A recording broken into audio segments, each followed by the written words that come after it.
You say it without thinking. I feel anxious. I'm so stressed. I'm fine. The words come out almost automatically. But if I stopped you and asked where that feeling actually lives in your body and what it really feels like in there, you might find you don't quite know. In the next few minutes, I want to hand you one small distinction that quietly changes how you handle every difficult feeling, the difference between a sensation and an emotion. Here it is. An emotion is a label. It's the single word your mind reaches for to sum up a whole crowd of things happening at once: anxious, angry, sad, calm. A sensation is the raw physical experience sitting underneath that label. The tight band across your chest, the heat climbing up your neck, the restlessness in your legs, the buzzing in your hands. Your mind speaks in emotions. Your body only ever speaks in sensations. Anxious is the headline. The sensations are the actual story, and this matters more than it sounds because of what each one does to you. When you stay up at the level of the label, I'm anxious, the feeling stays vague and global and somehow endless. There's nothing specific to take hold of, so the mind just keeps spinning up more thoughts about it, and the whole thing snowballs. But the moment you drop underneath the word and ask what's actually happening in your body, it becomes specific and finite and workable. A tight chest is something you can feel and stay with.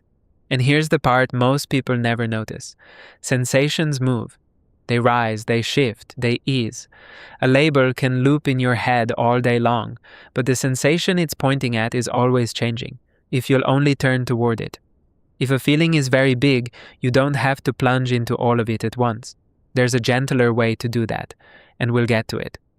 For now, all we're practicing is the noticing. Here's what that looks like in real life. Say you've got a presentation coming up. The emotion, I'm nervous, sets your mind racing. What if I freeze? What if they judge me? What if I forget the whole thing?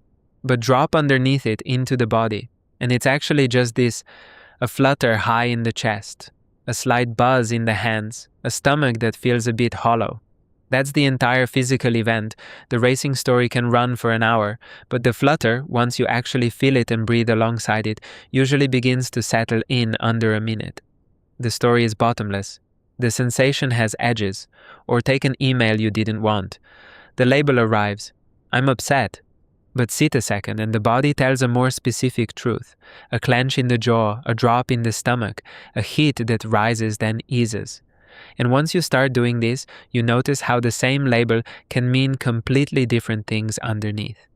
The anxious before a first date is a light fizzing thing high in the chest, almost pleasant. The anxious of a bill you can't pay is a cold, sinking weight lower down, in the gut. The word is identical. The sensation is nothing alike. The label blurs them into one feeling you'd rather avoid. The body keeps them distinct. And there's a quiet freedom in that. You don't have to argue your thoughts down or talk yourself out of how you feel or figure out where it all came from. You just have to come back to the body, where things are simpler and more honest than the mind makes them. The thought says, everything is falling apart. The body says, tight chest, shallow breath. One of those you can actually do something with. So let's try it. Bring to mind something mildly stressful. Not the hardest thing in your life, just a small one, a deadline, an awkward message you've been putting off. Now, instead of thinking about it, let your attention drop into your body and ask, what's actually here? Maybe there's a tightness somewhere. Your throat, your stomach, your shoulders. See if you can name just 2 things about it. Where it is and one quality. Tight, heavy, warm, fluttery. You don't have to fix any of it. Just name it and keep it company for a breath or 2. And notice whether it shifts, even slightly, while you watch.